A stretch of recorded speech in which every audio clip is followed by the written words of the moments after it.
Mon nom est Patty Caron, je suis formatrice conférencière, enseignante au collégial. Je vais vous parler de la motivation dans le milieu scolaire. Pour réussir mes études, j'ai besoin de la motivation. Comme parent, je peux penser que pour motiver mon enfant, j'ai besoin de lui offrir ou lui donner ou lui promettre quelque chose. Alors, si tu as un beau bulletin et que tu as fait des efforts, si tu passes ton année, tu vas obtenir des permissions spéciales, on va aller faire telle activité, on va t'acheter aussi plusieurs choses. Ça pourrait être maintenant les iPods, ça peut être un jeu vidéo. Alors, effectivement, c'est un moyen qui peut être aidant pour plusieurs enfants. Mais ces moyens-là sont extérieurs. Ils sont éphémères. Ça va durer pour un certain temps. Ce que nous, on veut, c'est d'apprendre et de transmettre à l'enfant une motivation qui vient de l'intérieur. Alors, je vais vous raconter une étude qui s'est produite.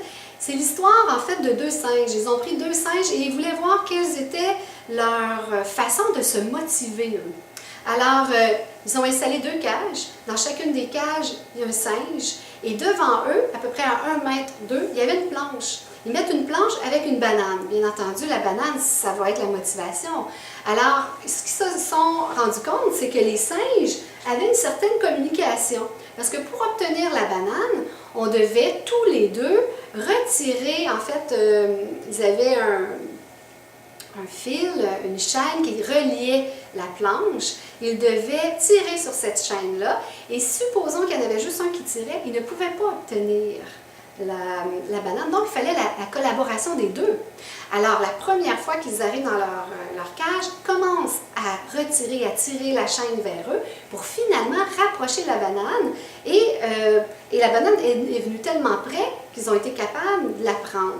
Sauf que le singe qui était le plus dominant a décidé de prendre la banane, l'ouvrir et la manger et la garder pour lui seul.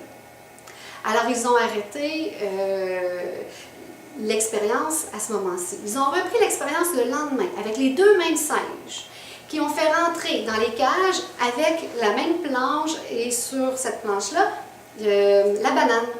Et là, le comportement était différent. Il y a un singe, celui qui était dominant, qui avait obtenu la banane, regarde son ami singe en voulant dire « ben aide-moi ». Parce que là, il essayait lui-même, puis ça ne fonctionnait pas. Et là, il regardait son ami singe, puis de l'autre côté, qu'est-ce qu'il y avait dans l'autre cage? Un singe qui était fermé comme ça et qui regardait du coin de l'œil son ami de l'autre cage en voulant dire « si tu penses que je vais t'aider, je ne me ferai pas avoir une deuxième fois ». Alors, si on met cette image-là dans notre vie de parent, qu'est-ce que ça pourrait avoir comme impact? Supposons que moi, je suis le parent et qu'il y a l'enfant à côté de moi qui a des potentiels, qui a des grands dons, qui fait plein de bons coups, mais ces coups-là, je ne les partage pas. Je les vois, mais ce n'est pas assez. Alors, je les garde pour moi, j'en parle pas. C'est comme si je gardais la banane pour moi tout seul.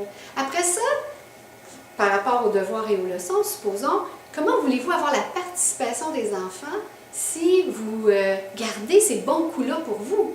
Si je veux motiver intérieurement, je devrais lui dire « Wow, j'en reviens pas, tu as fait des efforts. Merci beaucoup de ta collaboration. C'est un grand service que tu viens de me rendre. » Ça, c'est de la vraie motivation à l'intérieur, intrinsèque et qui va rester à tout jamais.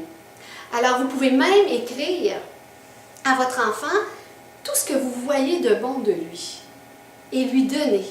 Puis, regardez bien ce que ça va avoir comme impact sur lui. Et c'est clair qu'il n'y a rien de mieux que pour motiver un enfant d'aller le nourrir à l'intérieur. Merci.